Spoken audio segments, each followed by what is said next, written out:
ada tanda pengenal diri, surat tugas atau kurikulum vitae yang bisa diberikan kepada kami Pak? Kalau di penasaran kita sudah terima melalui PP dari saya terima ini. Silakan. Ini untuk kami. Mari kita lihat Pak. Kalau dari Universitas Fakultas Hukum Universitas Desa Unggul Pak ya. Apa ada tugasnya dari kampus Pak ya? Ini TV-nya. S3-nya dari Universitas Sriwijaya Malang 2022. Saat ini jabatan Pak? Jabatan. Dosen Pak ya? Dosen. Dosen. Dan juga termasuk Direktur Divisi Penelitian Riset Lembaga dan Hukum Pidana oleh Universitas Desa Unggul. Gitu ya. Ya.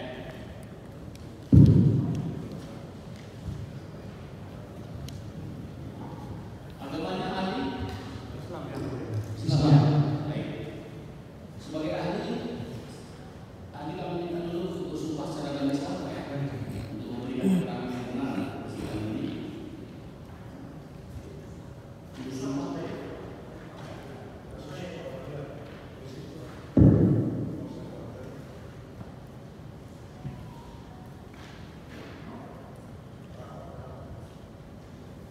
Islam langsung aktif bisa. Tidak.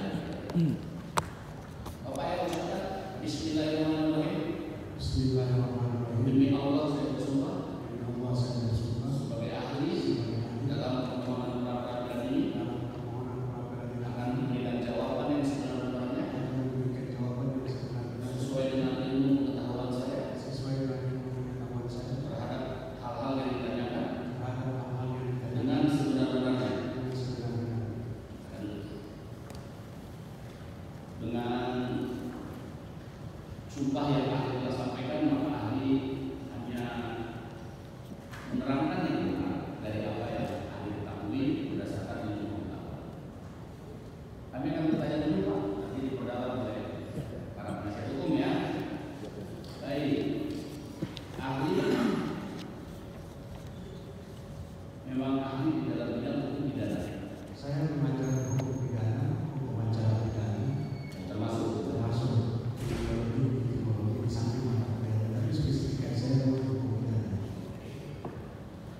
berarti tentang pra peradilan Bapak tahu. Ya. Kalau kita melihat KUHP, Baik. KUHP dulu Pak ya. Pasal berapa? Pasal 1 ayat 10 diterangkan tentang apa yang dimaksud dengan pra peradilan. Itu Pak ya, sepakat ya? Terus pasal 77 sebenarnya sampai pasal 82 kalau tidak salah ya. Itu masih juga bagian dari pra peradilan. Yang kita kenal di situ masih ada 4 materi pra peradilan yang termasuk ruang lingkup pra peradilan. Yang pertama tentang tidak sahnya penangkapan, Sah pidana penangkapan, sah pidana penuntutan, penangkapan, penahanan. penelitian penyidikan, penelitian penuntutan dan penelitian. Khusus untuk tidak sahnya penghentian penyidikan, tidak sahnya penghentian penuntutan, itu yang menjadi ruang lingkup pra peradilan. Gitu Pak ya? Itu salah satunya. Iya. Sekarang saya bertanya, apakah pra peradilan berwenang untuk menghentikan suatu penyidikan? Tadi kan tidak sahnya penghentian penyidikan. Tapi menurut ahli, apakah pra peradilan berwenang untuk menghentikan suatu penyidikan? Berbenah ya. Dalam hal dari mana? Ya kalau dipandang apa namanya, kan penyidikan itu kan berkaitan dengan banyak aspek yang berbeda. Ya. Salah satunya adalah salah satunya dalam proses penyidikan itu kan ada penangkapan, ada penahanan, dan yang paling penting yang mulia itu adalah masalah penetapan tersangka.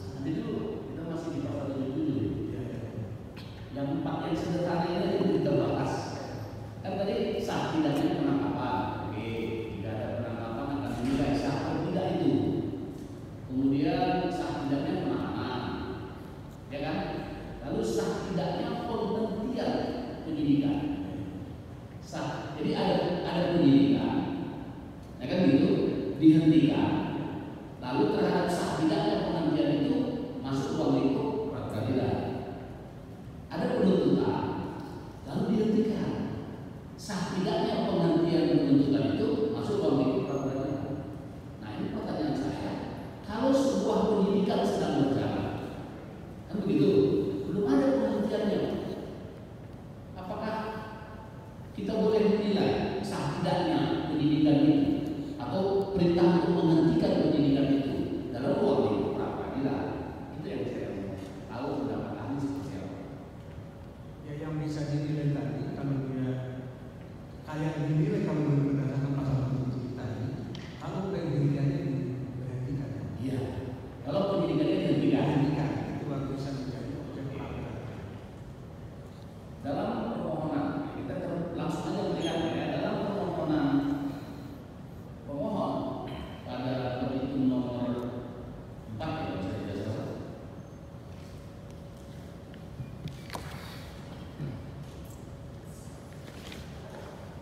Di sana pemohon meminta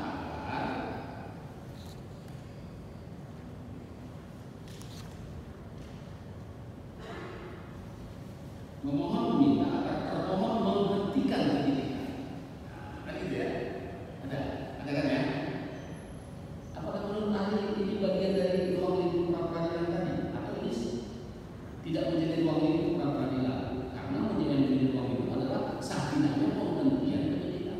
Gimana ahli? Kan kalau makanya harus dilihat kan. Tadi saya di awal tadi menerangkan bahwa penyidikan itu kan berkaitan dengan berbagai aspek. Makanya tadi saya agak singgung sedikit. Bisa saja dihentikan. Tadi kan kalau sesuai ketentuan pasal 7 tadi kan pada mulanya objek peradilan itu kan termasuk menguji sah tidaknya penghentian penyidikan. Ya kan? Itu maksud pertanyaan yang mulia itu kan bagaimana kalau yang diuji itu menghentikan penyidikan, artinya penyidikan itu lagi berjalan. Tadi ahli mengatakan bahwa penyidikan itu berkaitan dengan berbagai aspek.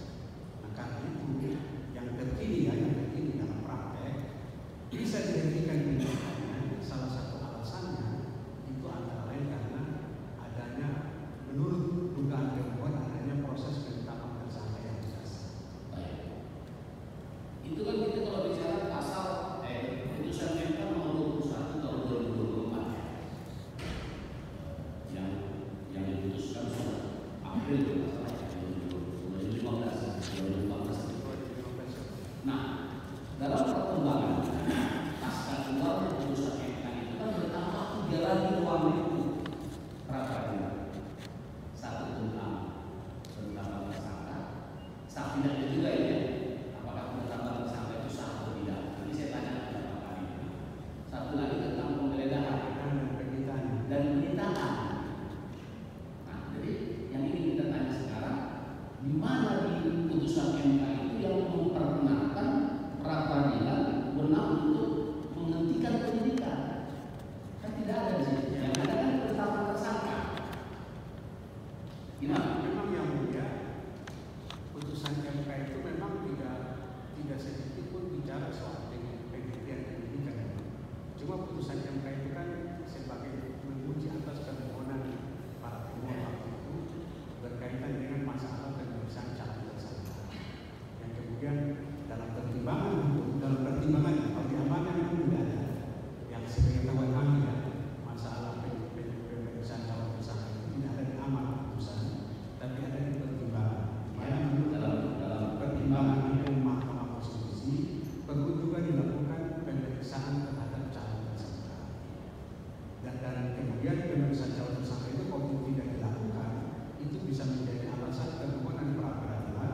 Tentu nanti kemudian kan berkelanjutan dengan masalah proses penyidikan itu. Dan itu kan dalam praktek juga sudah terjadi. Ya, justru itu maka saya tanya.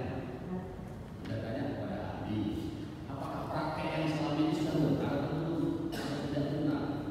Karena kadang-kadang kita kurang kritis terhadap hal itu. Ya, tidak sahnya penetapan tersangka. Ya, itu apabila penetapan tersangka itu tidak didukung dengan 2 alat bukti yang sah berdasarkan pasal dan pemeriksaan calon tersangka. Benar Pak ya? Sepakat gitu. Nah, calon tersangka sendiri kan tidak disebutkan di dalam kuhap. Benar Pak ya? Nah, berarti dalam praktek apakah ahli setuju atau tidak dengan kita, calon tersangka itu sama aja misalnya ketika dia diperiksa sebagai saksi, kan sudah pro justisia ya kan? Dalam materi pemeriksaan itu dia mengarah kepada memang mau ditersangkakan. Nah, itu bisa, artinya tersangka itu bisa dijadikan ditetapkan sebagai tersangka karena sudah diperiksa sebagai saksi, kan begitu ya? Sepakat? Setuju. Iya. Jadi misalnya begini, ada dua alat bukti, kan begitu? Ditambah dengan tersangka sudah diperiksa sebagai calon tersangka atau sebagai saksi, berarti sudah sah penetapan tersangka. Benar? Ya, menurut ketentuan putusan yang tadi, untuk menetapkan tersangka itu kan harus berdasarkan minimum 2 alat bukti. Minimum 2 alat bukti yang terdapat dalam pasal 188. Ditambah satu lagi ya, pertimbangan tadi, ditambah pemeriksaan calon tersangka. Itu dia kan. Jadi kalau ada penetapan tersangka di mana calon tersangkanya tidak pernah diperiksa, maka penetapannya menjadi, hemat saya berarti cacat prosedur. jadi tidak sah. Tidak sah. Gitu ya. Itulah bedanya pemeriksaan penyidikan saat ini dengan pemeriksaan penyidikan sebelum keluarnya putusan MK tersebut. Gitu kan? Latar belakang keluarnya putusan MK itu kan kita sudah tahu. Pada waktu Budi Gunawan ditetapkan KPK sebagai tersangka, sedangkan dia sendiri belum pernah diperiksa baik sebagai saksi atau sebagai tersangka. Makanya muncul putusan MK sedemikian atas gugatan dari warga Indonesia, gitu ya. Lalu tentang 2 alat bukti tadi, seperti apa? Ya, kalau merujuk pada pasal 188, 2 alat bukti itu berarti menurut ahli ya, itu kan alat bukti dalam acara pidana itu kan ada keterangan saksi, keterangan ahli, surat, dan keterangan terdakwa dan petunjuk. Nah, dalam tahap penyidikan ini katakanlah salah satu bahan pengamatan ahli. Sebetulnya dalam proses penyidikan itu hanya ada 3 alat bukti saja yang bisa ditemukan, yaitu keterangan saksi, surat, dan ahli. Alat bukti petunjuk dan keterangan terdakwa itu hanya baru ada dalam proses persidangan. Karena orang tidak pernah dipanggil penyidikan sebagai terdakwa, yang ada adalah saksi. Gitu ya. Jadi 2 alat bukti yang kemudian berarti di antara 3 tadi, keterangan saksi, bukti surat, dan keterangan ahli. Petunjuk nanti adalah kesesuaian antara alat bukti yang satu dengan alat bukti lainnya yang digunakan. Meskipun ini yang kemudian ahli perlu tambahkan juga, kalau kita bicara dalam konteks penyidikan dan pihak kepolisian, itu ada peraturan Kapolri nomor 6 tahun 2019. Kapolri tentang penyidikan tindak pidana. Di situ di pasal 25 itu ada tambahan lagi.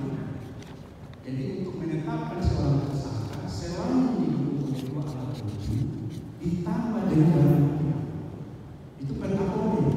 Kapolri itu kan peraturan perundang-undangan. Jadi kalau orang ditetapkan tersangka, meskipun terpenuhi minimum 2 alat bukti, kalau tidak didukung dengan barang bukti menurut peraturan perundang-undangan, berarti penetapan tersangka itu adalah masalah. Tapi putusan kewenangan pra-peradilan tidak masuk pada perkara itu kan Pak. Yang masuk dia kepada 2 alat bukti yang sah menurut pasal 188A. Begitu ya. Yang kemudian menurut hemat ahli itu kan menjadi pedoman penyidikan.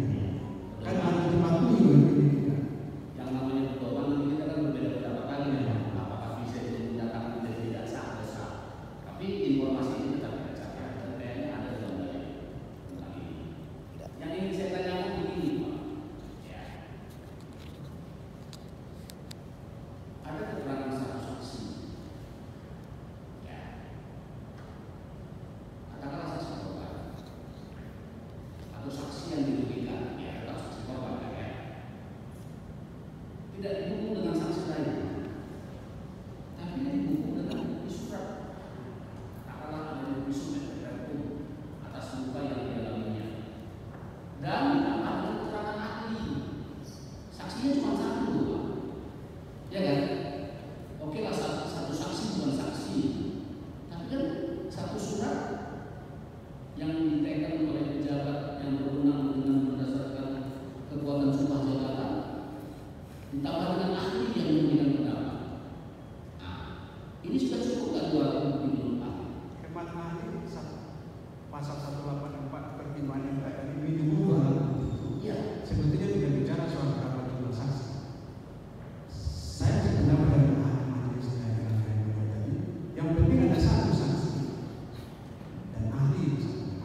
sudah cukup atau belum. Kalau misalnya di dalam pasal 184 sebetulnya ada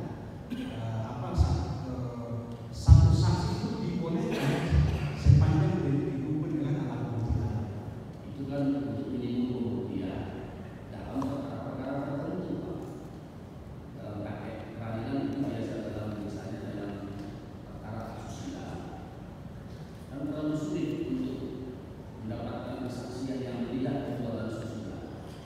Makanya keterangan orang sebagai saksi, ya, ditambah dengan bukti visum atau bukti ahli itu sudah cukup. Tapi kalau pidana pada umumnya satu saksi bukan saksi, Pak, belum menjadi alat bukti. Tapi ada penyidik misalnya mengatakan, oh saksi bukti alat bukti kami bukan keterangan saksi ini. Nah, alat bukti kami itu adalah bukti surat, visum, dan ahli. Ini yang menjadi dua alat bukti. Itu loh. Apakah yang harus mencukupi dua alat bukti? Menurut saya itu termasuk dua alat bukti. Yang Surat dan saksi kan syaratnya tadi kan minimal dua alat bukti. iya, kita satu saksi bukan bukti. Itu tadi makanya di pasal 184 itu memang satu saksi bukan saksi. Tapi ada ketentuan di kuhap lagi, satu saksi tidak bisa dijadikan pertimbangan kecuali didukung oleh alat bukti lain. Nah makanya itu kan seperti itu kan penyidik harus bisa menilai kan kira-kira alat bukti lain sudah mencukupi atau belum untuk membuktikan bahwa unsur pidana itu telah terbukti. Kalau ternyata satu saksi saja, meskipun ada bukti lain juga tidak mendukung terpenuhnya unsur pidana, berarti belum cukup untuk menjadi dasar dilakukan penetapan tersangka dalam konteks pedoman unsur pembuktian itu untuk penetapan tersangka. Itu pendapat tadi ya. Lalu tentang keterangan saksi yang bisa dijadikan sebagai alat bukti, terlepas dari didukung dengan alat bukti lain, ini khusus keterangan saksi. Supaya bisa keterangan saksi itu dijadikan sebagai alat bukti, tentu harus lebih dari satu orang saksi menerangkan hal yang sama, yang saling berkaitan ya. Ya kalau 3, 4, 5 saksi itu kalau berdiri sendiri kan tidak bisa dijadikan sebagai dua keterangan saksi yang berdiri sendiri ya. Baik. Jadi memang Keterangan saksi seperti apa ya? Yang bisa, kalau 184 kan jelas saksi yang melihat, mengalami atau yang mengetahui sendiri peristiwa itu, sehingga novel effect tidak bisa jadi keterangan saksi untuk dijadikan sebagai alat bukti. Apakah berlaku seperti itu juga saat ini? Jadi yang mulia tadi prinsipnya pembuktian itu kan memang tidak bisa hanya dilihat dari aspek kuantitatif ya. Banyaknya saksi, tapi kalau tidak saling berkaitan, Kalau diri sendiri, kan tidak punya nilai kekuatan pembuktian juga. Jadi meskipun dari satu saksi, tetap harus diperhatikan ada kesesuaian keterangan antara para saksi, sehingga kemudian menjadi petunjuk dan terjelas telah terjadinya suatu peristiwa pidana. Dan memang orang yang dilaporkan begitu, bukan saja terbukti adanya peristiwa pidana, tapi betul orang yang dilaporkan itu dalam istilah sekarang calon tersangka, memang dia pelakunya. Nah itu harus bisa dibuktikan itu. Bisa jadi terbukti ada perbuatan pidana, tapi apakah perbuatan pidana itu betul-betul dilakukan oleh orang yang dilaporkan? Nah, itu kan dua hal yang berbeda ya. gitu ya. Baik, saya sudah bisa memahami pendapat Anda. Silakan lanjutkan dari kuasa pemohon dan dia. Baik, terima kasih majelis kesempatan bagi kami pihak pemohon untuk mengajukan pertanyaan kepada ahli. Ahli, tadi ahli sudah panjang lebar menjelaskan atau memberikan pendapat sebagai ahli terhadap semua pertanyaan yang disampaikan oleh ibu. Terkait dengan permohonan sekarang ini, maka kami akan menanyakan beberapa hal terkait dengan sah tidaknya penetapan tersangka dan akan dilihat dari perspektif ahli sebagai seorang ahli hukum pidana. Jadi ahli begini, jika satu peristiwa, ini peristiwa saya gambarkan dulu sebelum saya memberikan pertanyaan kepada ahli. Ini ada kasus, ada case, lalu penyidik dia memberikan surat panggilan pertama, kedua, dan ketiga, tetapi tidak ada pemenuhan terhadap surat panggilan tersebut. Artinya orang yang diduga melakukan tindak pidana itu dipanggil secara patut menurut hukum, tapi tidak memenuhi. Tiba-tiba nih si penyidik ini langsung memberikan melakukan gelar perkara dan menetapkan status orang yang dipanggil menurut hukum secara patut menurut hukum itu sebagai tersangka. Nah, tadi ahli sudah jelaskan tentang kewenangan pra peradilan ini. Saya langsung masuk ke salah satu yang menjadi kewenangan pra peradilan adalah sah tidaknya penetapan tersangka. Menurut pendapat ahli, langkah yang dilakukan oleh penyidik menetapkan seseorang tanpa dilalui dengan pemeriksaan atau mendapat keterangan dari yang diduga itu melakukan tindak pidana itu, apakah penetapan tersangka tersebut sah menurut hukum? Kira-kira pendapat dari ahli? Pendapat ahli, soal minta maaf. Pendapat ahli seperti apa terkait dengan persoalan ini? Saya tegas mengatakan penetapan itu tidak sah. Itu saya sudah mengatasi dari sini. Sebetulnya kan putusan MK tadi kan mengatakan bahwa perlu dilakukan pemeriksaan calon tersangka. Diperiksa, bukan dipanggil, ya. Harus diperiksa. Nah, dalam konteks pertanyaan penasihat hukum kuasa hukum tadi, memang ada dua aspek yang berkaitan. Ada soal prosedur pemanggilannya, apakah sudah sah atau tidak. Yang kemudian yang kedua, apakah dia jadi diperiksa atau tidak. Jadi itu dua soal. Tapi karena konteksnya pertanyaannya tidak pernah diperiksa, sepanjang yang bersangkutan tidak pernah dimintai keterangan, diperiksa dibuat BAP, ya, diminta acara pemeriksaan sebagai saksi. Tadi majelis sampaikan kan tidak ada calon tersangka, tapi dia kan kita istilahkan terlapor itu praktiknya kan nanti kemudian menjadi tersangka, tapi secara hukum kan dia jadi saksi. Jadi kalau dia tidak diperiksa, meskipun hanya dipanggil, nanti soal panggilannya sudah patut apa belum itu soal lain. Tapi kalau hanya dipanggil saja, tidak pernah diperiksa, maka itu artinya dia tidak pernah diperiksa sebagai calon tersangka. Dan kalau tidak pernah diperiksa sesuai putusan MK dan praktik peradilan tadi, kemudian nanti ditetapkan sebagai tersangka tanpa pemeriksaan tadi, menurut ahli berarti cacat penetapan tersangka. Jadi catat penetapan tersangkanya ya. Baik, terima kasih. Nah, ahli, ini ada peristiwa hukum yang diduga dilakukan secara bersama-sama. Ada suatu tindak pidana yang diduga dilakukan secara bersama-sama, sehingga pengenaan pasalnya itu adalah pasal penganiayaan secara bersama-sama, atau dalam hal ini dalam KUHP kita kenal dengan pasal 170. Nah, dalam perjalanannya penyidik atau termohon melakukan penetapan tersangka, ya, melakukan penetapan tersangka dengan pasal yang disangkakan itu adalah 170 kepada yang bersangkutan. Nah, kita tahu bahwa pasal 170 itu mengandung unsur salah satunya adalah dengan tenaga bersama atau secara bersama-sama. Nah, fakta hukumnya bahwa yang ditetapkan sebagai tersangka itu adalah cuma satu orang sampai dengan pelimpahan tahap 2 ke proses penuntutan ke JPU. Hanya terdapat satu tersangka. Dengan demikian, menurut fakta yang terjadi bahwa tidak ada tersangka lain selain cuma satu tersangka tersebut.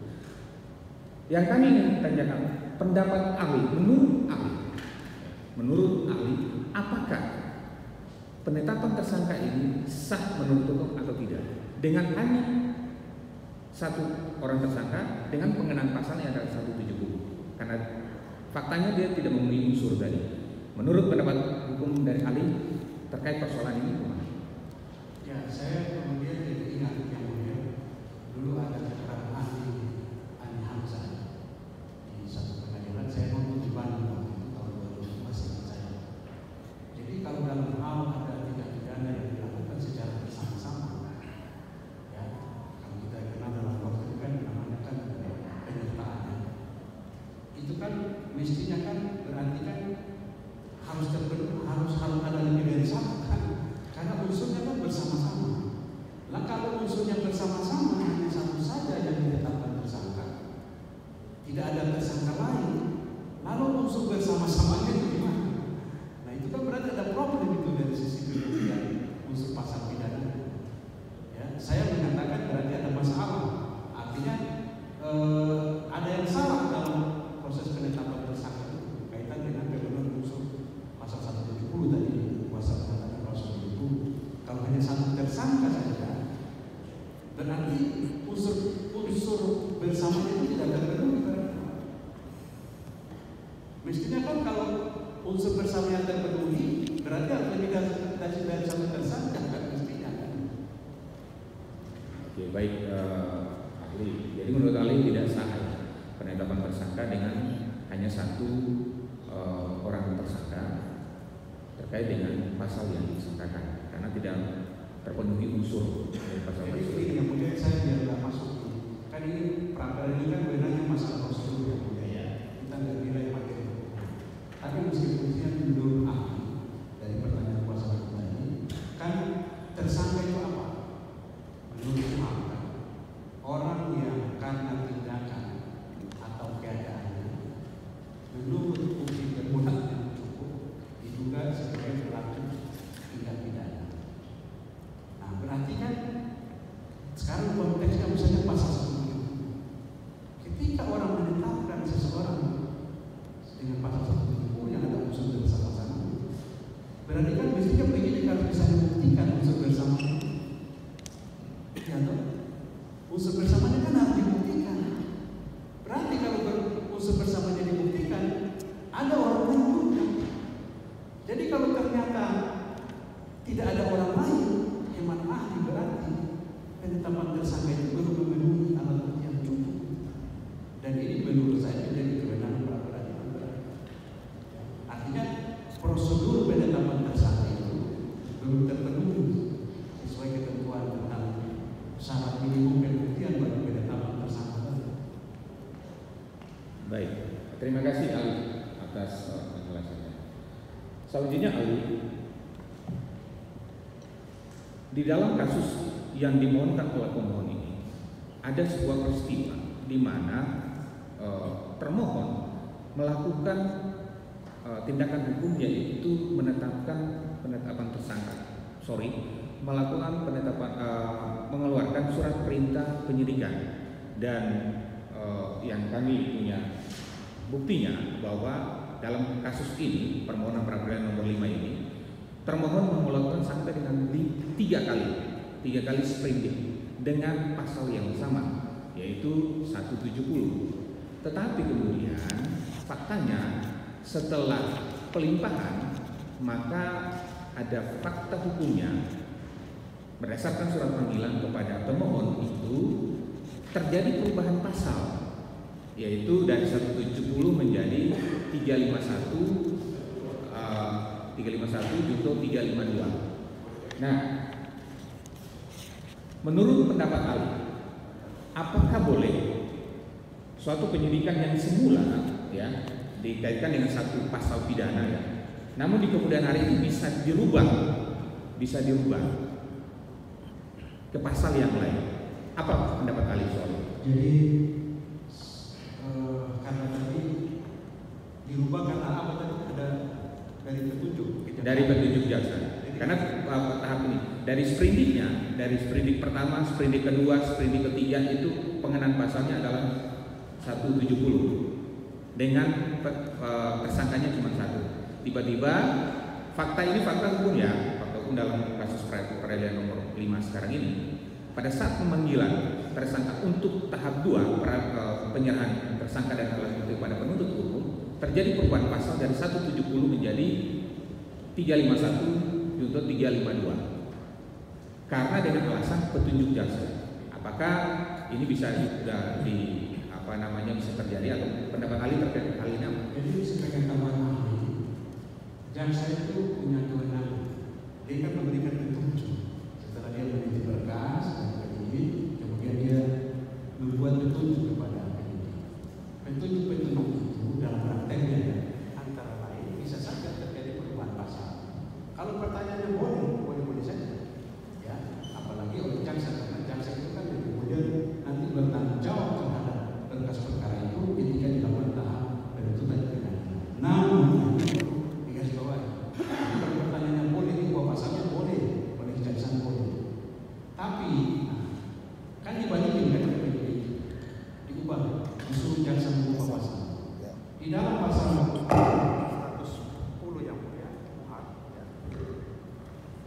110 ayat 3 ya, itu ditentukan dalam hal penuntut umum mengembalikan hasil penyidikan yang dilengkapi. Ya, saya baca beberapa literatur, pengertian dilengkapi itu kan luas kan, bisa dilengkapi mungkin masalah penuntut musuhnya, bisa juga termasuk mengubah pasal tadi, bisa saja. Nah, tapi di sini dikatakan dalam hal tadi kalau penuntut umum mengembalikan hasil penyidikan untuk dilengkapi, penyidik wajib, ini kata pasal 110 itu, penyidik wajib segera melakukan penyidikan tambahan sesuai dengan petunjuk dari penuntut umum tadi. Artinya kalau dari pasal 110 ayat 3 bisa kita pahami. Saya berpendapat boleh penuntut umum menunjukkan untuk penyidik mengubah pasal, boleh. Tapi yang harus dilakukan penyidik, dia wajib melakukan penyidikan tambahan. Penyidikan tambahan itu dalam kaitan apa? Berarti dalam kaitan dengan pasal tadi yang diubah tadi. Nah, karena itu kan berarti ada perubahan secara mendasar. Perubahan pasal itu berarti mendasar. Tidak pidana itu berbeda antara satu dengan yang lain. Maka pasal itu juga berbeda-beda.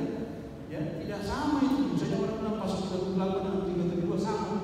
Logikanya bagaimana? Oh, justru karena pasalnya beda. Seperti itu kan perbuatannya berbeda. Nah, dalam konteks kewajiban penyidik melakukan penyidikan kembali itu, termasuk memeriksa kembali saksi-saksi untuk memenuhi pasal-pasal yang diminta untuk diubah oleh penuntut umum tadi. Jadi kalau itu tidak dipenuhi, ya berarti pelanggaran terhadap ketentuan pasal 110 ayat 3. Itu ahli berpendapat. Terima kasih ahli atas penjelasan. Ahli, dalam kasus ini, dalam perkara ini, pemohon itu sudah ditetapkan per 14 November 2022. Dengan demikian, kalau dirunut dengan waktu sekarang berarti sudah 2 tahun, berselang 2 tahun. Nah, berselang 2 tahun. Lalu, tadi pertanyaan kami dan ahli sudah menjelaskan bahwa itu tidak sah calon tersangka.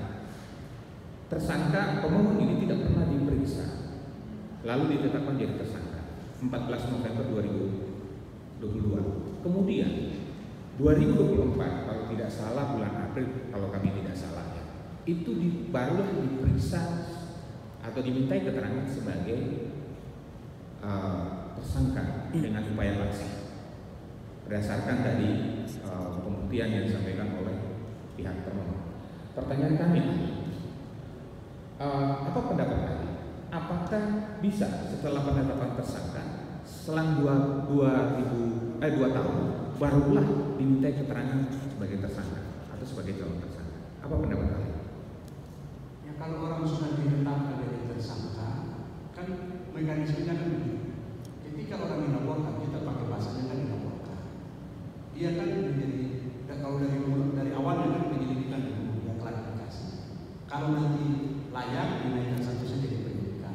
Orang yang dilaporkan itu bahasanya terlapor tadi itu dipanggil sebagai saksi. Nah, setelah tahap penyidikan, misalnya kalau dianggap terpenuhi unsurnya cukup, maka dilakukan gelar perkara untuk ditetapkan jadi tersangka. Nah, setelah jadi tersangka dia akan dipanggil lagi. dipanggil lagi statusnya apa? Sebagai tersangka.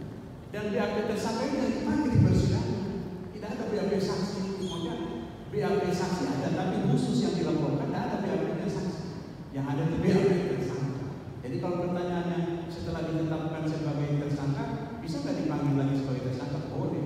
Nah cuma tadi kan masalahnya sebelum ditetapkan tersangka tadi, pernah nggak diperiksa sebagai saksi? Kalau tidak pernah diperiksa, bukan dipanggil ya. Ini bukan dipanggil, meskipun dipanggil, tapi kalau tidak pernah diperiksa di BAP, ya itu kan nanti tidak membuktikan. Kalau tidak ada BAP dia sebagai saksi, meskipun ada BAP dia sebagai tersangka, berarti ada persoalan itu bahwa proses penetapan tersangka tadi tidak sah karena tidak dilakukan pemeriksaan terhadap calon tersangka tadi. Baik, terima kasih Ali. Dalam perkara ini pihak termohon telah mendalilkan salah satu dalil mereka dalam jawaban mereka untuk menggugurkan pra-peradilan adalah karena pemohon sudah ditetapkan sebagai orang dalam pencarian atau DPO, nah daftar pencarian orang.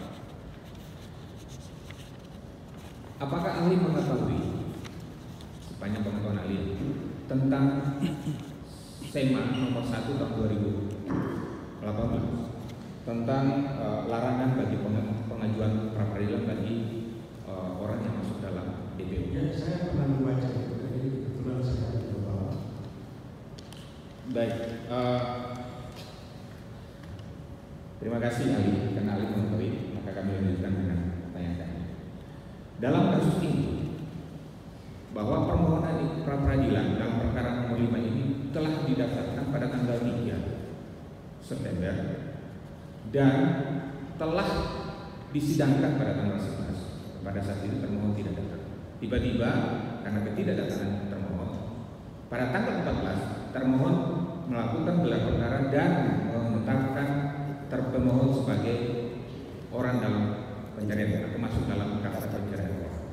Pertanyaan kami, apakah menurut ahli, apakah surat edaran nomor 1 tahun 2018 ini bisa diberlakukan dalam perkara ini? Kalau kita membaca secara seksama ketentuan dalam surat edaran Mahkamah nomor 1 2018 sebetulnya membatasi ruang lingkup dinyatakan tidak diterimanya permohonan pra-peradilan itu dalam konteks ketika tersangka mengajukan permohonan pra-peradilan itu dia sedang berstatus sebagai daftar pencarian. Ya, bunyinya itu ada ya, dalam hal tersangka melarikan diri atau dalam status daftar pencarian orang, maka tidak dapat diajukan permohonan pra-peradilan. Artinya menurut ahli, saya kan memahami secara tegas norma pasal itu. Jadi kalau dia mengajukan waktu dia belum jadi DPO, tidak ada masalah sebetulnya, tidak termasuk dalam apa yang dimaksud dalam SEMA ini. Jadi kalau dia ajukan terus di kemudian hari ditetapkan sebagai DPO, hemat saya permohonan itu tidak bisa dinyatakan tidak dapat diterima berdasarkan SEMA ini. Ya, bahkan begini yang mulia saya kok itulah yang kita hakim justisial di Mahkamah ya, hukum acara pra-peradilan. Jadi kan supaya keterpercayaan yang mulia juga penjelasan ini yang mulia. Tadi jawaban ahli SEMA ini hanya menjangkau kalau ketika dia mengajukan permohonan itu dia berstatus sebagai DPO. Tapi kalau setelah dia mengajukan kemudian dia tetap menjadi satu DPO tidak termasuk permohonan. Ya apa SEMA ini? Di dalam pra-peradilan ini ada putusan di satu pengadilan negeri di Balikpapan kalau tidak salah. Kasusnya itu dia sudah ditetapkan menjadi DPO. Baru kemudian dia mengajukan pra-peradilan. Hakim menolak. Artinya hakim tetap memeriksa. Alasannya apa? Ternyata proses penetapan DPO dalam pertimbangan putusan itu juga harus dicek. Apakah penetapan DPO itu sudah memenuhi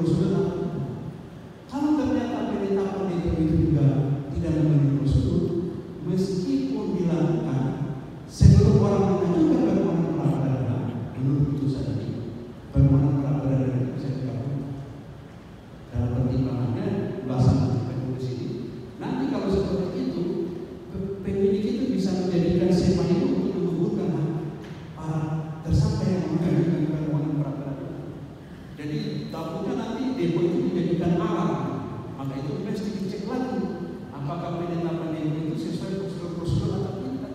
Kalau ternyata tidak sesuai prosedur, meskipun dia mengajukan permohonan pra peradilan sudah jadi DPO, belum tentu bisa dikabulkan oleh hakim berdasarkan surat. Baik, terima kasih. Majelis ada yang ditambahkan. Ya, sebelum dilanjutkan sama rekannya, menarik apa yang telah disampaikan terkait dengan skema tentang tidak diterimanya permohonan pra peradilan apabila diajukan oleh orang yang sedang melarikan diri dalam status DPO. Sebenarnya itu hampir sama dengan tidak boleh orang mengajukan PK apabila pidananya itu sedang melarikan diri, kan bisa saja dia bebas di tingkat pengadilan negeri. Lalu kasasi, di tingkat kasasi kan dia menyatakan bersalah. Nah, pada waktu menyatakan bersalah itu sebelum dieksekusi oleh penasihat atau oleh jaksa penuntut umum, dia melarikan diri. Dari tempat pelariannya, dia mengajukan PK. Nanti boleh kemarin kan ada kasus besar ya, istri yang disuruh PK. Sekarang kan tidak boleh juga ya. Jadi sebenarnya terbitnya skema itu supaya orang tidak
yang ini kan punya kemampuan yang mencari orang tahu betul-betul ya, tidak gunakan salah.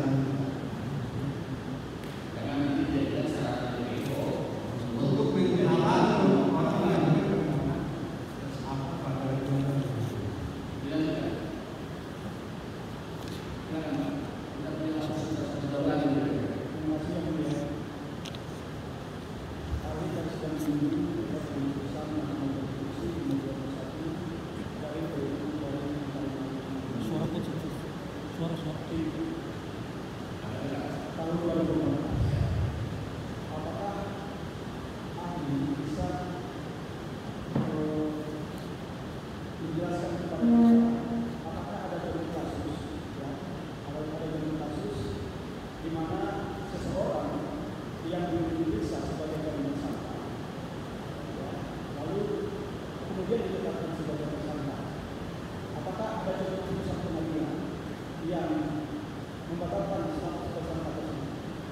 ini ada beberapa konkret saja yang paling terkini putusan pengadilan negeri Bandung dalam kasus Peggy Setiawan dalam Polda Jawa itu orang yang ditetapkan tersangka dulu baru diperiksa.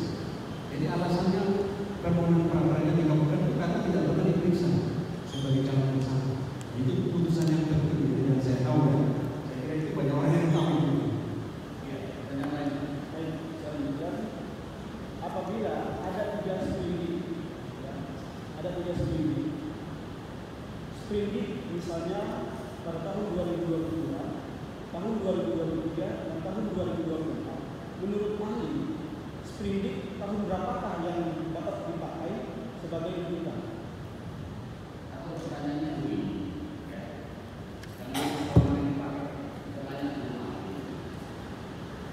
apa sih pentingnya bagi penyidik untuk menerbitkan lebih dari 1 sprindik untuk satu tindak pidana dan tersangka yang sama? Apakah sprindik yang lama harus dihentikan dulu oleh mereka SP3 baru terbit sprindik baru, atau boleh menerbitkan tapi apa alasannya? Itu kira-kira silakan. Namanya ada surat perintah penyidikan. Ya. Dan definisinya apa? Namanya kan seperti itu kepanjangan surat perintah penyidikan. Surat apa? Berisi perintah. Perintah apa melakukan penyidikan? Nanti di sini kan ada orang yang ditunjuk sebagai petugas penyidik sekaligus surat pidana dan pasal-pasal. Jadi kalau pertanyaannya ada satu kasus lebih dari 1 sprindik, saya agak bingung ya. Lebih dari 1 kasus. Kalau kasusnya beda mungkin kan bisa saja orang dilaporkan dalam berbagai pasal. Peristiwanya berbeda, pasalnya beda-beda. Kebetulan penyidiknya dan beda-beda sah-sah saja. Tapi kalau satu peristiwa pidana dengan orang yang sama lebih dari 1 sprindik, saya pikir ada kekeliruan itu. Menurut hemat ahli, berarti ada kekeliruan dalam penerbitan sprindik. Nah, terus kemudian yang dipakai yang mana? Karena sprindik itu kan nanti menjadi dasar. Ketika orang dipanggil sebagai tersangka maupun saksi, itu di surat panggilan itu mesti ada. Di peraturan Kapolri itu ada rujukannya, dasarnya. Orang dipanggil itu atas dasar apa? Pertama, umumnya undang-undang kepolisian, laporan kepolisian, laporan polisi, dan surat perintah itu harus ada yang mulia dalam surat panggilan. Nah, jadi kalau sprindik berbeda-beda, kan orang jadi bingung kan, saya ini dipanggil dalam rangka penyidikan kasus apa? Jadi saya pikir itu hemat ahli, pendapat ahli itu ada yang salah dalam penyidikan. Jadi yang dipakai, yang dipakai. Ya kalau pertanyaan yang dipakai hemat ahli, ya berarti katanya proses pelimpahan itu ke penuntut umum itu bagaimana? Nah, terus harus tersangka juga harus cek kan, dipanggil itu berdasarkan sprindik yang mana juga. Jangan sampai yang kejaksaan sprindiknya 1, tersangka dipanggil sprindiknya 2. Ini kan jadi problematika juga. Nah, orang tidak ada kepastian hukum. Ya, saya menanyakan tersebut karena berdasarkan dokumen dari kepolisian yang dikirimkan kepada kejaksaan ini ada terdapat 3 sprindik. Ya, itu. Kemudian pertanyaan saya berikutnya terkait dengan hal surat. bagaimana menurut ahli apabila dalam surat keterangan visum itu tidak sinkron dengan hasil pemeriksaan korban? Misalnya saja begini, korban mengaku mengalami luka di sekujur tubuh, termasuk tangan, termasuk badan, termasuk kaki. Tapi kemudian hasil visumnya berbeda, menyatakan hanya luka di tangan. Bagaimana menurut ahli dengan keadaan seperti itu? Bagaimana juga kekuatan pembuktian dari surat tersebut? Ya, saya kira visum itu kan apa? Surat keterangan. Visumnya terhadap surat keterangan dari pemeriksa punya dokter terhadap apa orang meninggal, apa luka misalnya. Jadi hemat saya, yang diterima sebetulnya hasil visum itu. Kan dia yang memeriksa. Dia yang memeriksa hasil pemeriksaan itu kan dicantumkan dalam visum. Kalau pertanyaannya ada perbedaan di pedoman yang mana? Ya saya kira nanti soal pembuktian masing-masing pihak di dalam tahap persidangan. Artinya misalnya jaksa membuktikan sesuai visum, terdakwa juga membuktikan misalnya tidak sesuai visum, itu kan sudah wilayah pemeriksaan perkara. Tapi sebagai alat bukti, ya visum itu ya tinggal nanti dicek apakah prosedur pemeriksaan dalam visum itu sudah sesuai atau belum. Itu soal tersendiri ya. Tapi kalau pertanyaan kuasa hukum tadi yang di pedoman yang mana, hemat ahli untuk keperluan penyidikan, ya hasil visum itu yang dipakai. Nah, tinggal kalau nanti tersangka merasa kok tidak seperti itu sebetulnya kejadian, ya itu nanti dibuktikan kalau perkaranya sampai ke pengadilan. Pertanyaan saya berikutnya terkait dengan status DPO. Kira-kira kalau menurut ahli, keadaan bagaimana seseorang tersebut dapat dinyatakan DPO? Keadaan seperti apa seseorang ditetapkan sebagai DPO? Ya memang itu sulit ya, tapi kan namanya aja daftar pencarian orang. Artinya orang itu dicari. Namanya aja pencarian orang. Orang itu sedang dicari. Dalam konteks penyidikan yang mencari itu polisi yang mencari, bukan masyarakat yang mencari, kan dicari oleh pihak kepolisian. Nah, orang itu dinyatakan DPO, ya maknanya kan tidak semudah itu kan. Artinya polisi kan punya kewenangan untuk mencari, ya bisa menangkap, punya intelijen, ya kan, punya infrastruktur dari pusat sampai polsek, bahkan ada pos. Nah, apakah itu sudah digunakan? Di dalam ruang tadi ada penangkapan, ada membawa paksa, sehingga memang tidak ada instrumen yang memadai untuk menemukan dalam rangka mencarikan itu. Akhirnya terjebak pencarian. Lapang itu tidak dilakukan belum terpenuhi, belum ditempuh. Hemat saya itu bukan maksudnya ya secara formal dan DPO, tapi DPO itu bermasalah sebetulnya itu. Ya, belum dilakukan upaya pencarian gimana? Ya, contoh, ada suruh saya mencari satu buku di ruangan sana. Saya belum ke sana, atau saya hanya bawa sampah di sini, saya belum keluar. Terus saya bilang bukunya tidak ada. Iya kan? Berarti kan ada masalah dengan keterangan saya. Bukunya tidak ada. Padahal saya baru keluar pintu, belum cek. Kecuali saya sudah sampai di ruangan itu yang dituju, saya cari di mana-mana tidak ada, baru saya bisa katakan tidak ada. Daftar pencarian orang itu mestinya begitu juga. Kalau sudah memang tidak dimungkinkan, apa itu dilakukan berbagai upaya pencarian dengan berbagai sarana tadi tidak ditemukan, barulah terbit DPO. Kan saya pikir ini logis ini penjelasan saya. Masalahnya saya disumpah tadi. Jadi apabila seseorang tersangka yang sudah mengirimkan surat untuk dilakukan penundaan terhadap pemeriksaan, bahkan diminta untuk melakukan penundaan penyerahan tahap 2, selain mengirimkan surat, tersangka tersebut mengirimkan tim kuasa hukum untuk bertemu dengan penyidik tersebut, menyampaikan bahwa keadaan tersangka, lalu kemudian penyidik tiba-tiba menerbitkan status DPO.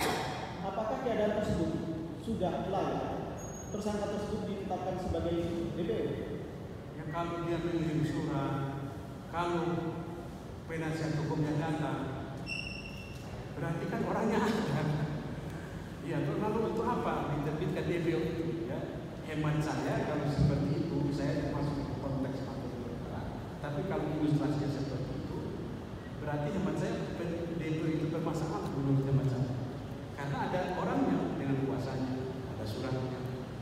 Yang perlu dilakukan itu kan dicari. Ya, tidak ada kapan, dipanggil tidak datang, tidak ada kapan, ya tidak ada surat, tidak ada penasihat hukumnya. Terus didatangi rumahnya di mana? Polisi kan punya intelijen, bisa disebarin. Saya kira itu hal mudah itu mencari orang. Kalau memang serius mencari, masalahnya kan kita ini banyak yang tidak serius mencari.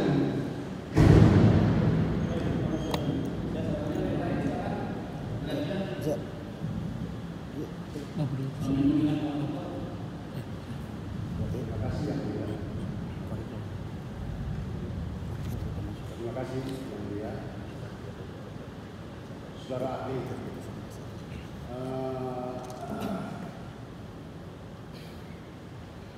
terkait dengan penetapan tersangka yang didahului dengan pemanggilan secara patut sebanyak 2 kali berturut-turut, namun tidak hadir.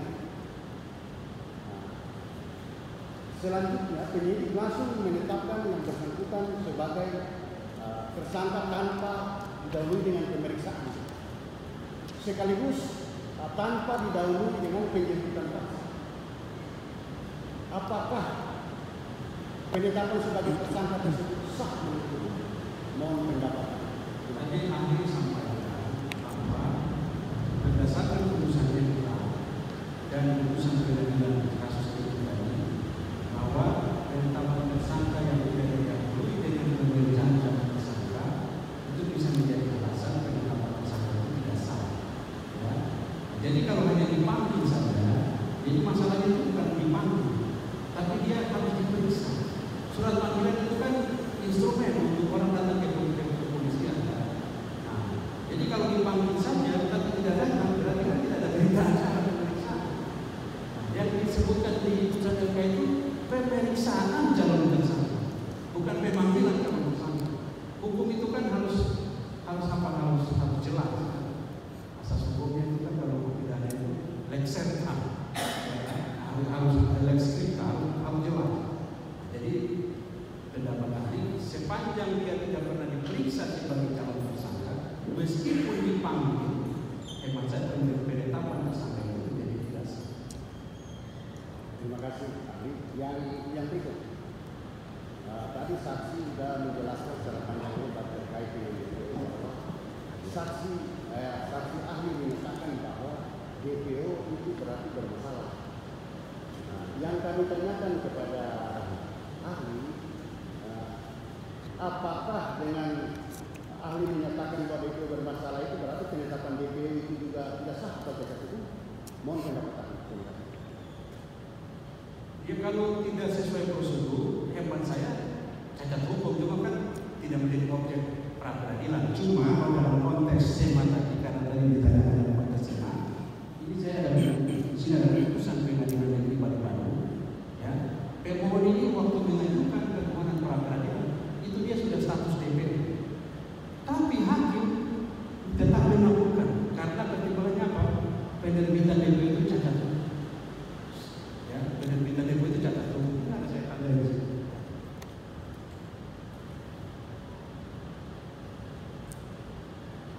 Pengadilan Negeri Bandung nomor 3 tahun 2019.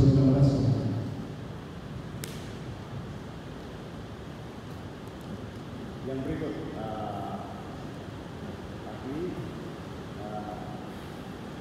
dengan penetapan DPO yang cacat hukum,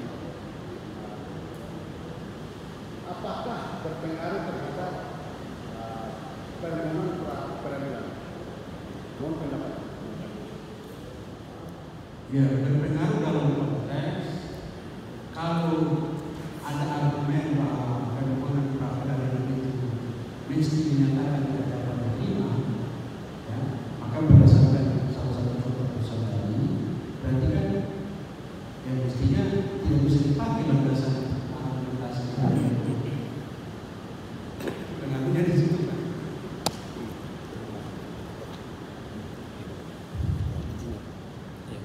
Izin melanjutkan yang mulia. Izin melanjutkan. Saudara ahli, terkait dengan durasi waktu penyidikan dan penyelidikan, pada dasarnya dalam KUHP tidak dijelaskan secara eksplisit mengenai jangka waktu penyidikan dan penyelidikan. Namun di dalam Perkap, batas waktu penyelesaian perkara dihitung mulai diterbitkannya surat perintah penyidikan meliputi 120 hari untuk penyidikan perkara sangat sulit, 90 hari untuk penyidikan perkara sulit, 60 hari untuk penyidikan perkara sedang, atau 30 hari untuk penyidikan perkara mudah. Sementara fakta hukumnya,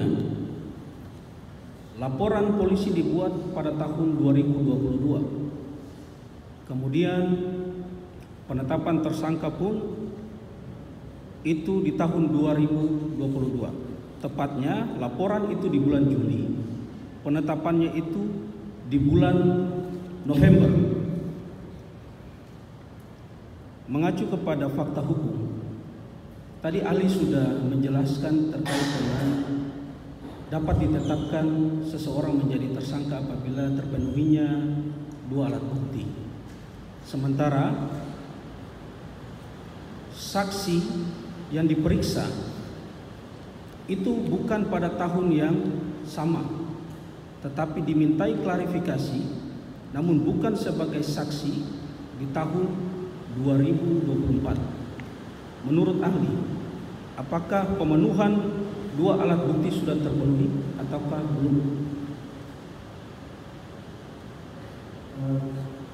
Kalau hemat ahli kan parameternya sebetulnya sederhana saja. Ya, ketika orang mau ditetapkan sebagai tersangka kriterianya kan sesuai ketentuan putusan kepada dalam hal harus terpenuhi minimum 2 alat bukti. Ya, ditambah pemeriksaan calon tersangka. Nah, soal waktunya ya misalnya di satu saksi diperiksa bulan ini, satunya bulan depan, hemat saya ahli itu bukan soal sebetulnya. Kan kita juga tahu kendala-kendala penyidikan itu apa. Tapi poin pentingnya dalam konteks ketika dia mau menetapkan tersangka tadi, ya itu sudah ada belum minimum 2 alat bukti tadi. Ya, ditambah kalau dengan Perkap tadi, ditambah dengan barang bukti. Nah, kalau itu belum ada, artinya kan belum layak untuk orang itu ditetapkan tersangka. Berarti dia harus apa? Ya penyidikan itu kan dalam rangka apa? Menemukan kan, mencari alat bukti kan. Jadi dia harus cari alat bukti, percari bukti. Itu pendapat Anda. Iya, pertanyaan yang berikut. Dalam hal terpenuhinya kepastian hukum, perkara ini sudah berproses kurang lebih 2 tahun. Sejak adanya laporan polisi terkait dengan permasalahan dimaksud, yang mana sudah melebihi batas waktu penyidikan, apakah kepolisian masih berwenang untuk menangani perkara ini? Saya kira soal waktu tadi mungkin ini kan saya tidak terlalu detail dan membaca tentang, tapi hemat ahli sebetulnya itu kan batasan yang dibuat sebagai kontrol bagi kinerja penyidik kepolisian. Ya. Jadi supaya penyidik itu harus ada indikatornya dalam menangani perkara dengan ada batas-batas waktu. Ya kan, saya kira itu kan kaitannya dengan evaluasi terhadap penyidikan bersangkutan. Tapi hemat ahli itu tidak berkaitan dengan urusan sang pidana tentang bersangkutan. Ya, cuma itu menjadi indikator bahwa berarti penyidikan perkara itu meskipun secara faktual kan banyak juga kan perkara yang memang susah atau lama disidikan, kan itu kasus itu banyak. Tapi kalau misalnya kasusnya sederhana, penyidikannya lama bertahun-tahun, hemat ahli berarti ada kinerja penyidikan yang mungkin kurang baik menurut ahli. Oke, pertanyaan yang terakhir ahli terkait dengan hak imunitas. Tentu kita tahu bahwa tersangka saat ini berstatus sebagai seorang advokat juga. Pada pasal 16 Undang-Undang Nomor 18 Tahun 2003 itu menjelaskan bahwa tidak dapat dituntut baik secara perdata maupun pidana seorang pengacara itu dalam menjalankan profesinya. Nah, itu menurut ahli sendiri,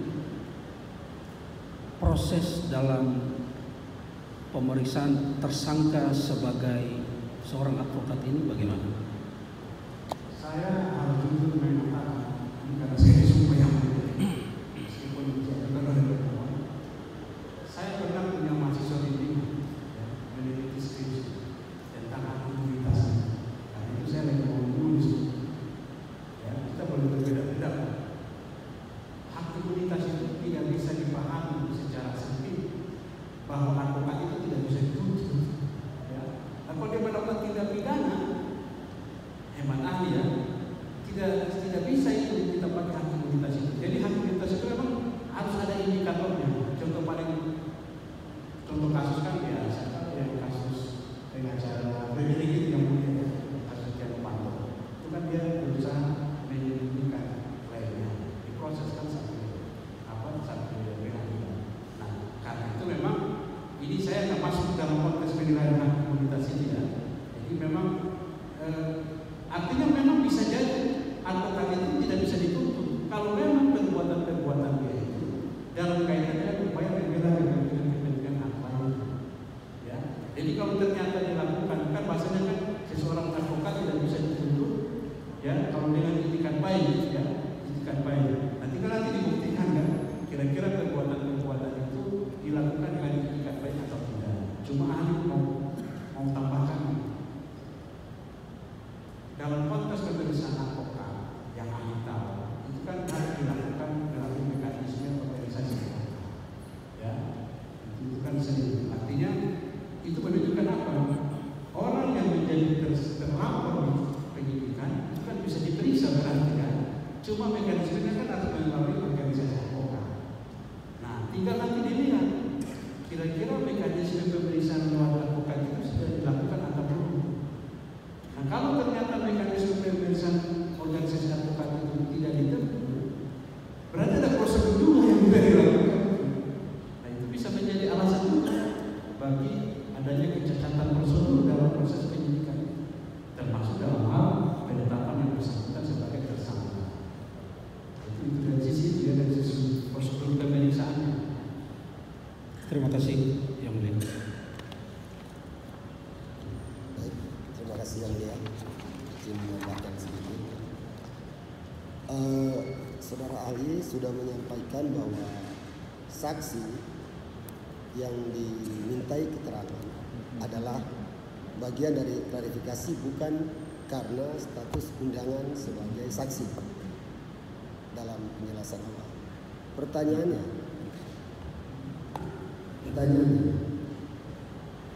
apakah saksi yang diperiksa dalam pasal yang dikenakan dalam 170 kemudian peralihan dalam pelimpahan berubah kemudian pasal menjadi 351 dalam status saksi tersebut, apakah memang harus dilengkapi? Tadi saksi menjelaskan perlu dilengkapi. Apakah kelengkapan saksi dalam berita acara itu menjadi satu keharusan dalam meningkatkan status seseorang yang tersangka?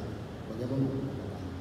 Ya, tadi ahli sudah sempat sebutkan norma pasal 110 ayat 3 tadi kan menyatakan dalam hal penuntut umum mengembalikan berkas perkara dengan petunjuk, penyidik wajib, di situ tulisannya wajib, penyidik wajib melakukan penyidikan tambahan. Nah, menurut ahli penyidikan tambahan itu ya termasuk memeriksa saksi-saksi. Ya, hemat ahli saksi-saksi yang lainnya harus juga diperiksa lagi. Karena ada perubahan pasal lainnya. Kan perubahan pasal kan berarti peristiwa pidananya, unsur pidananya kan berbeda. Orang ketika diperiksa sebagai saksi, pertanyaan-pertanyaan yang diajukan itu kan pasti berkorelasi dengan unsur pasal pidananya. Penyidikan yang benar kan begitu kan dalam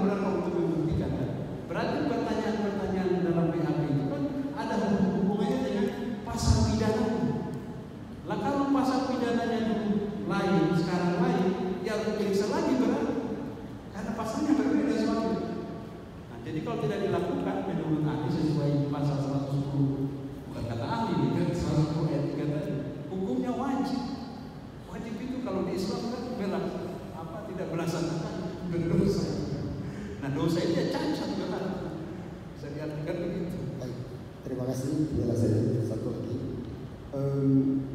ahli, apakah boleh dalam konteks menjalankan pendidikan bagi seorang pendidik mengundang atau dalam keterangannya menghimbau, bukan memanggil secara tertulis dalam surat menyurat, tetapi himbauan untuk menghadirkan saksi terkait dengan perkara yang sedang ditangani. Dalam kalimat himbauan, tidak dalam berbentuk surat yang tertulis sebagai diundang untuk diminta keterangan, apakah himbauan dianggap layak dalam kalimat status sebagai seseorang yang diputus sebagai saksi? Mohon penjelasan. Proses hukum pidana, ya. Hukum pidana itu kan menyangkut kepentingan hak asasi orang, ya. Makanya hukum pidana itu kan kalau kata almarhum Profesor Ruslan saat itu, hukum pidana itu sebagai hukum konfrontasi antar manusia. Antar manusia itu maksudnya berantem penyidik dengan apa, pelapor dengan terlapor dengan kepolisian, konfrontasi. Nah karena itu asas hukum pidana itu. Hukum pidana itu kan menyangkut asasi prosedur penegakan tidak boleh sembarangan. Ya, saya dengar keterangan ahli Prof. India di Mahkamah Konstitusi itu kan beliau mengatakan kalau kita bicara hukum acara itu istilah beliau hukum yang memuatkan hukum acara. Karena apa? Bicara soal prosedur. Tapi memang itu harus ditempuh karena ini menyangkut hak asasi orang. Nah dalam konteks tadi saya tidak mengenal itu secara doktrin praktek, nggak ada istilah orang dihimbau, mesti dipanggil secara resmi. Orang dipanggil ke kepolisian itu berdasarkan surat panggilan, ya, apakah sebagai saksi maupun sebagai tersangka. Di dalam Tuhan itu ada pasal 112 ayat 1. Penyidik yang melakukan pemeriksaan dengan menyebutkan alasan pemanggilan secara jelas dalam surat panggilan, namanya menyebutkan alasan pemanggilan secara jelas, berwenang memanggil tersangka dan saksi yang terlambat perlu untuk diperiksa dengan surat panggilan yang sah. Bunyi pasalnya di 112 ayat 1 dengan surat panggilan yang sah. Agar orang dipanggil hanya bisa, ya berarti melanggar itu pasal 112. Baik, terima kasih. Nanti orang datang ke kepolisian dasarnya masuk itu. Baik, terima kasih. Cukup yang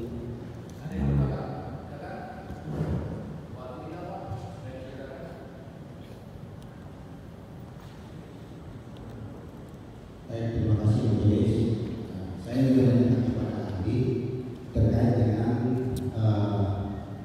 alat bukti sebagai dasar penetapan tersangka. Apakah bisa setelah menetapkan tersangka baru periksa saksi? Apakah bisa keterangan-keterangan yang diberikan saat penyidikan saat penyelidikan sebelum penyidikan dapat sebagai dasar penetapan tersangka? Mohon penjelasan dari ahli. Jawaban tegasnya ya, jadi orang yang diperiksa dalam penyelidikan itu kan bukan sebagai saksi, kita klarifikasi. Ya, jadi kalau kemudian penyelidikan itu dinaikkan status ke penyidikan, harus diperiksa lagi sebagai saksi. Ya, ini buku ini ada satu putusan pra peradilan. Ya, penetapan tersangka itu dibatalkan karena mendasarkan pada alat bukti klarifikasi, bukan pemeriksaan saksi dalam tahap penyidikan, tapi alat bukti. Kalau tidak salah itu ya putusan Edi Garis Wamenkumham itu yang di PN Jakarta Selatan itu KPK menggunakan pemeriksaan pokok penyelidikan.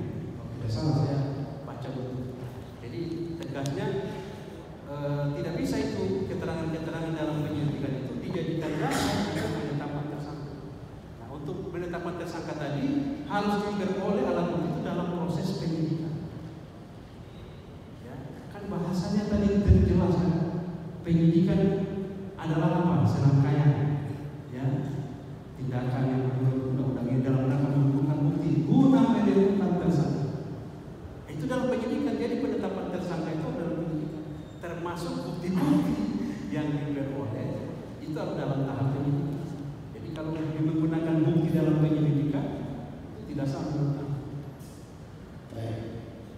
Terkait dengan pada saat pemanggilan saksi atau pemanggilan sebagai klarifikasi, apakah dalam satu pemanggilan dengan ada pemanggilan pertama saja seorang yang dipanggil penyidik untuk diminta keterangan sebagai klarifikasi, apakah sudah bisa dijadikan jadi alat bukti untuk menetapkan seseorang sebagai tersangka? Dengan adanya pemanggilan seorang sebagai klarifikasi bedanya dengan adanya pemanggilan sebagai saksi. Pertanyaan saya, apakah yang dijadikan dengan alat bukti sebagai tadi menyatakan keterangan saksi, apakah keterangan saksi yang diberikan oleh penyidik pada saat berita acara pemeriksaan sebagai klarifikasi, apakah sudah terpenuhi unsur dan itu sah atau tidak dalam pemanggilan itu hanya satu kali? Mohon penjelasan dari ahli.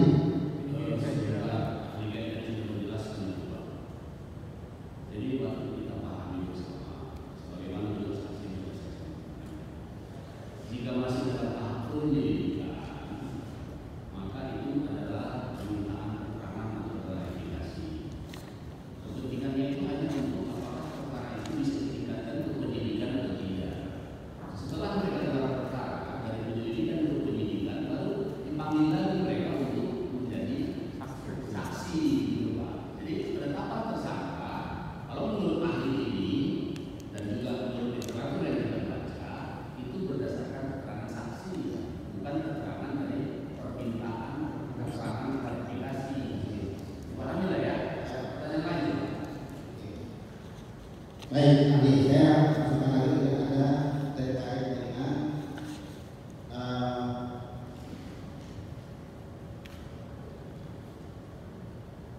alasan-alasan mengenai sah tidaknya penetapan tersangka.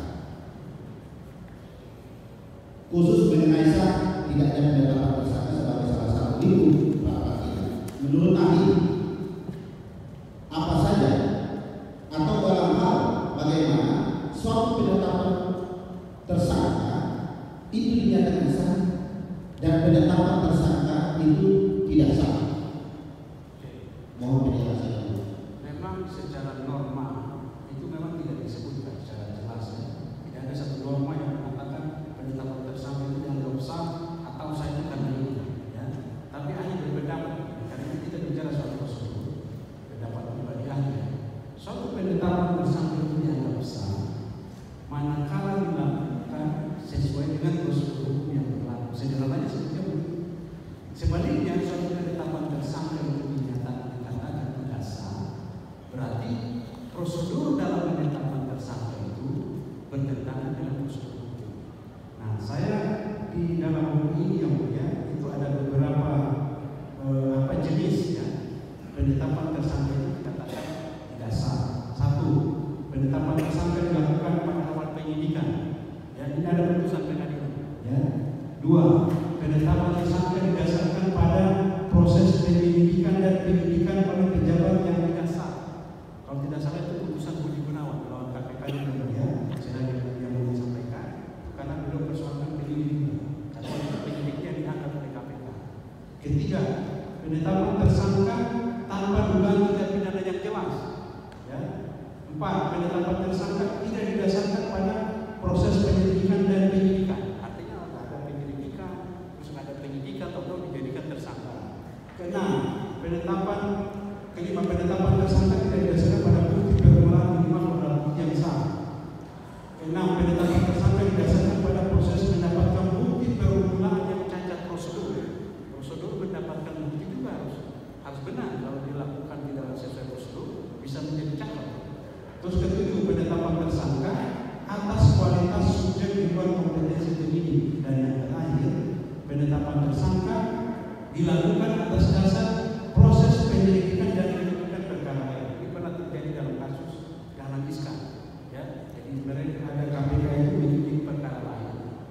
dasar-dasar penyidikan di perkara lain itu kemudian ditetapkan terhadap Dahlan Iskan sebagai tersangka. Nah itu beberapa praktek peradilan, tapi ahli menambahkan tadi termasuk bila mana penetapan tersangka itu tidak didukung oleh barang bukti. Pendapat ahli karena merujuk pada pasal 25 peraturan Kapolri nomor 6 2019. Oke, baik. Nah, saya lanjut lagi terkait dengan pemanggilan. Pada saat pemanggilan saksi, penyidik tidak membawa surat perintah yang tidak pernah ditujukan kepada seorang sebagai tersangka. Menurut ahli, sah atau tidak dalam keterangan ahli yang berkaitan dengan pemanggilan seorang sebagai tersangka atau saksi ya. Si pemohon ini dipanggil sebagai tersangka oleh penyidik, tetapi pada saat pemanggilan itu oleh penyidik tidak menggunakan surat perintah dari atasannya. Jadi sebetulnya pemanggilan itu tidak perlu surat perintah, ya. Perlu perintah itu misalnya untuk pendekatan. Ya. Pemanggilan orang itu cukup disampaikan sebagai surat perintah. Cuma menurut pasal 227 menegaskan pemanggilan itu harus patuh. Ya, saya kira yang mulia sering kalau pihak dipanggil tidak patuh artinya dianggap perlu dipanggil. Ya, pasal 227 kuhap itu mengatakan pemanggilan itu dilakukan secara langsung kepada yang bersangkutan.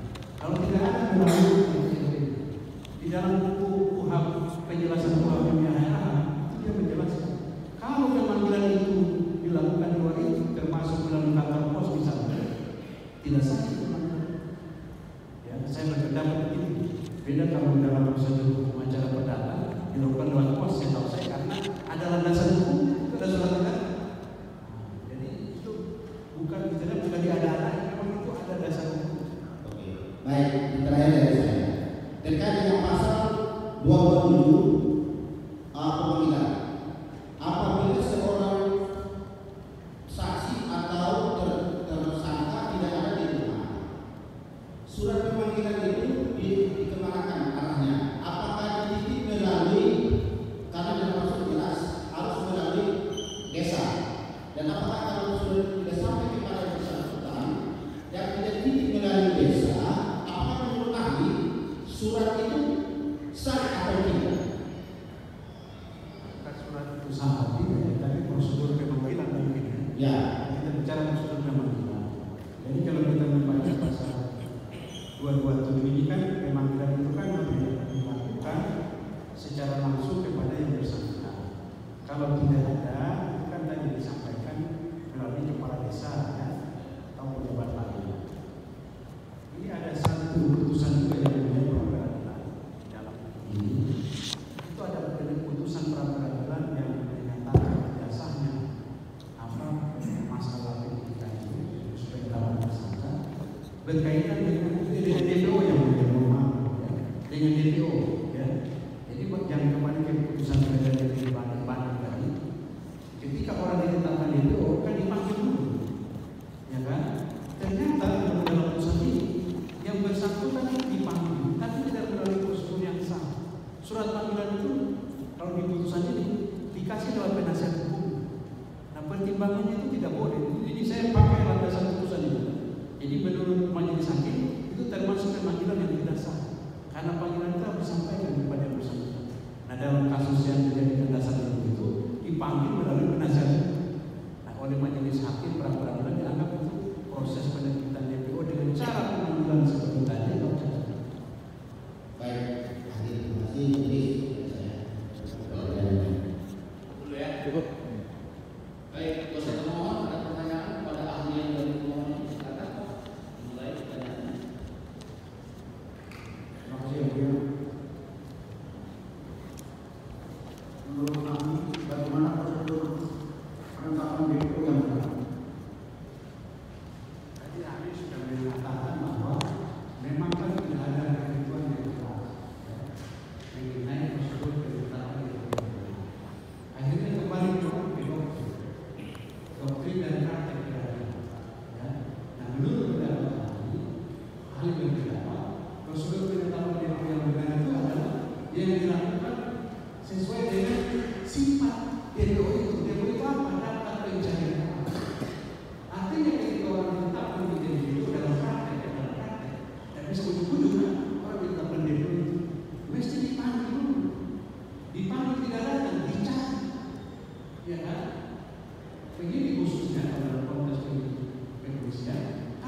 351 dengan 352. Saya harus lihat lagi, maaf. Tidak mungkin dua Kita ahli. saling sharing. Tidak mungkin dua ahli menguasai semua kan? Iya. Ada materi kan gitu ya.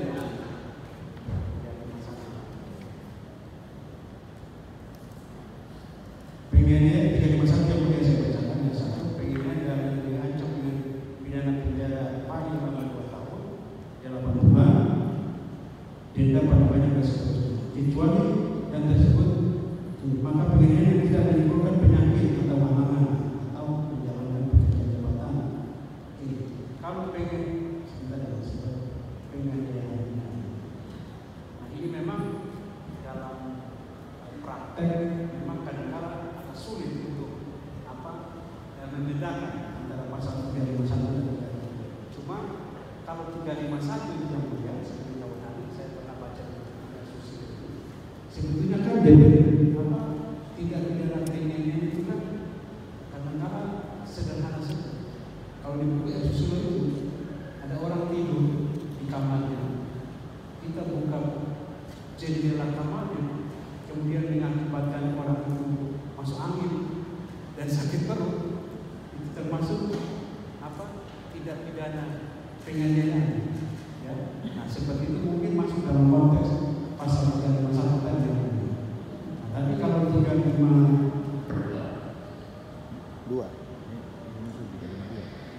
kalau 352 tadi, artinya ada semacam suatu luka, tapi kan tidak berimplikasi pada halangan untuk menjalankan.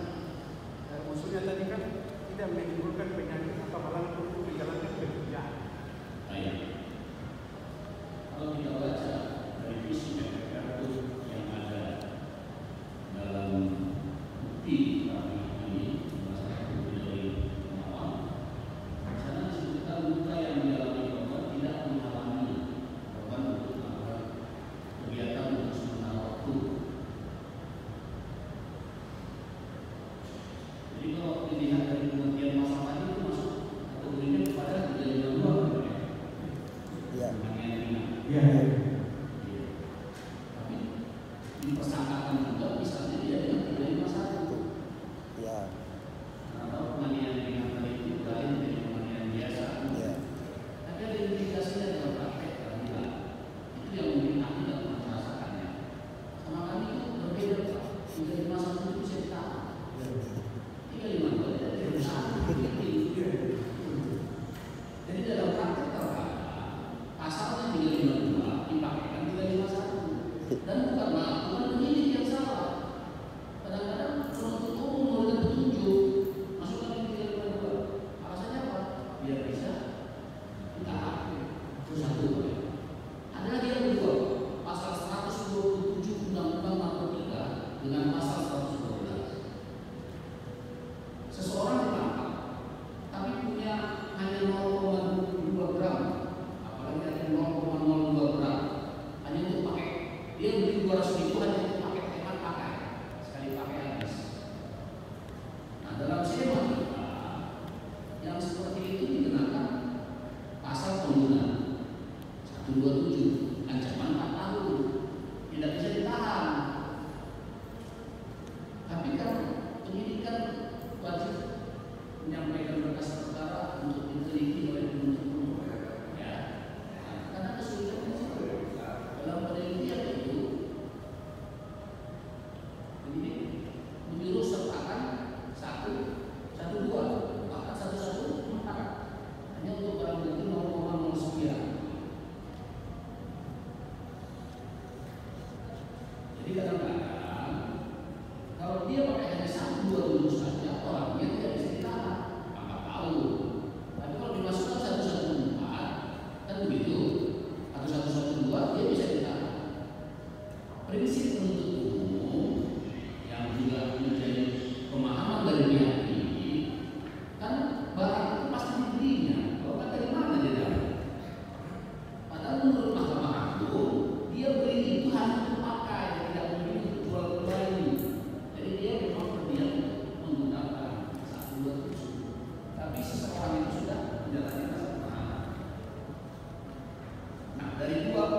kondisi yang saya sampaikan ini, sekarang saya bertanya kepada ahli, jika memang pelakunya hanya satu orang dan tidak berkembang selama 2 tahun, apakah masih relevan dengan menggunakan sprindik yang menduga ada pasal 170 yang pelakunya harus lebih dari 1 orang? Menurut ahli gimana? Ya, artinya kan begini, ini dalam pasal 170 ya. Iya kan? Itu kan 2 contoh tadi kan Pak ya. Kadang-kadang ini pasal yang tidak berguna kan gitu. Jadi kita terbuka aja karena masalah. Nah sekarang ada pasal 170 yang akan di sini telah dilakukan penyidikan, tapi tidak berkembang 170-nya. Pelaku ada pelaku enggak, kan nggak 170 namanya. 351, bahkan bukan 351 sebetulnya 352 kan gitu ya. Tapi sprintnya nggak berubah, tetap 170. Fakta tidak bisa dikejar 170. Itu apakah menurut ahli masih bermanfaat sprinting tadi yang 170? Kalau saya berdasar pada pasal 110 ayat 3 tadi, artinya kan itu kan perkembangan pendidikan kan, Ya. sesuai dengan penjelasan yang tadi, ternyata kan tidak bisa 170. Ya. Sudah dilakukan pemeriksaan tambahan, Ya. tetap tidak berkembang itu perkara. Yang mungkin unsur bersamanya tadi kan Tidak ada, dan kemudian apply. ya mengubah pasal tadi boleh-boleh saja kan, tinggal tergantung kemudian dengan Itu kan pasal. Ya. Yang saya tanyakan secara prosedural, sprintnya itu Pak, Ini itu berlaku. apakah ini masih bertahan? Memang saja harus kalau dalam tahap penyidikan harus bertimbang, Harus dengan harus bertimbang. gelar perkara baru lagi. Cukup ya? Cukup. Baik, terima kasih ya. Ahli. Terus